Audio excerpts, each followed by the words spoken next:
"Oh, Sissy," said Frank. "She's in trouble," said Harder. "What sort of trouble?" asked Frank. "I don't know," said Harder. "That's what I want you to go to California and find out." "Why me?" asked Frank. "Because you're an observer. You're the only man I know who can spend a whole day without moving. It's a great thing to be an observer. It leads to contemplation, religion, and a lot of things. Ambition."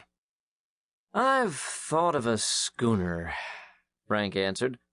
"Not too big, and sailing somewhere in the trades with a good, steady crew. A hammock slung somewhere and a clean sky to look at, and knowing there is a bit of white beach wrapped up in the blue of the horizon somewhere."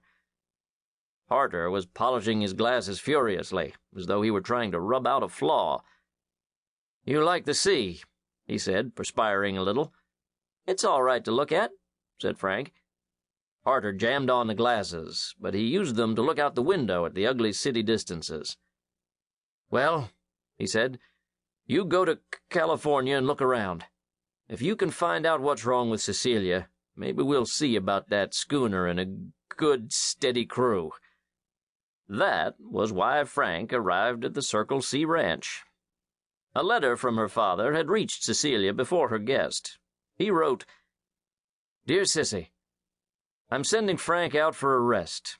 I wish you would treat him with something less than your usual levity and try to find out what is troubling him. There is something on his mind, and I can't find out what it is.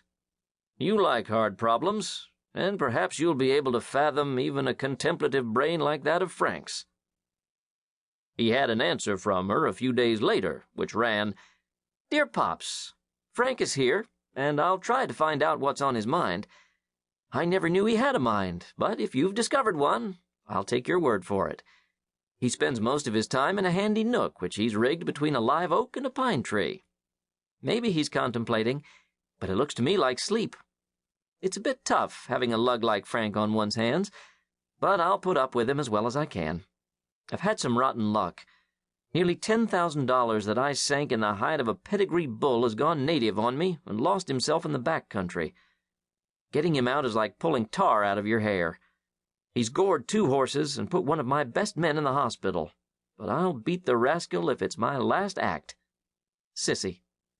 P.S. Joe sends his best."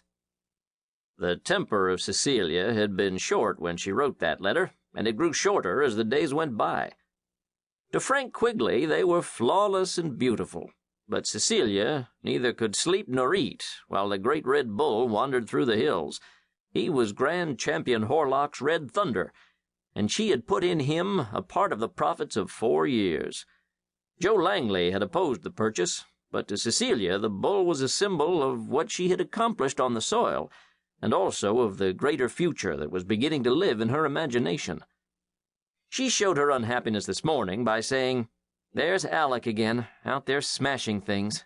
I wish you'd take him to the butcher, Joe."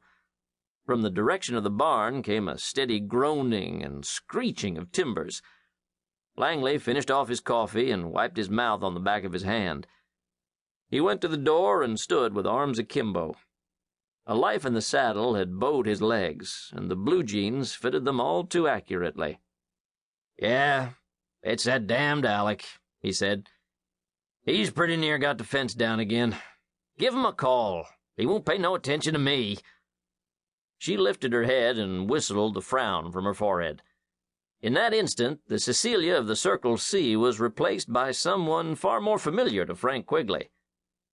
"Mosshaven," he murmured.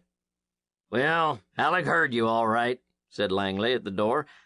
"I'd take him to the butcher right now, except that we've got to put the day in on red." "What did you say about Mosshaven?"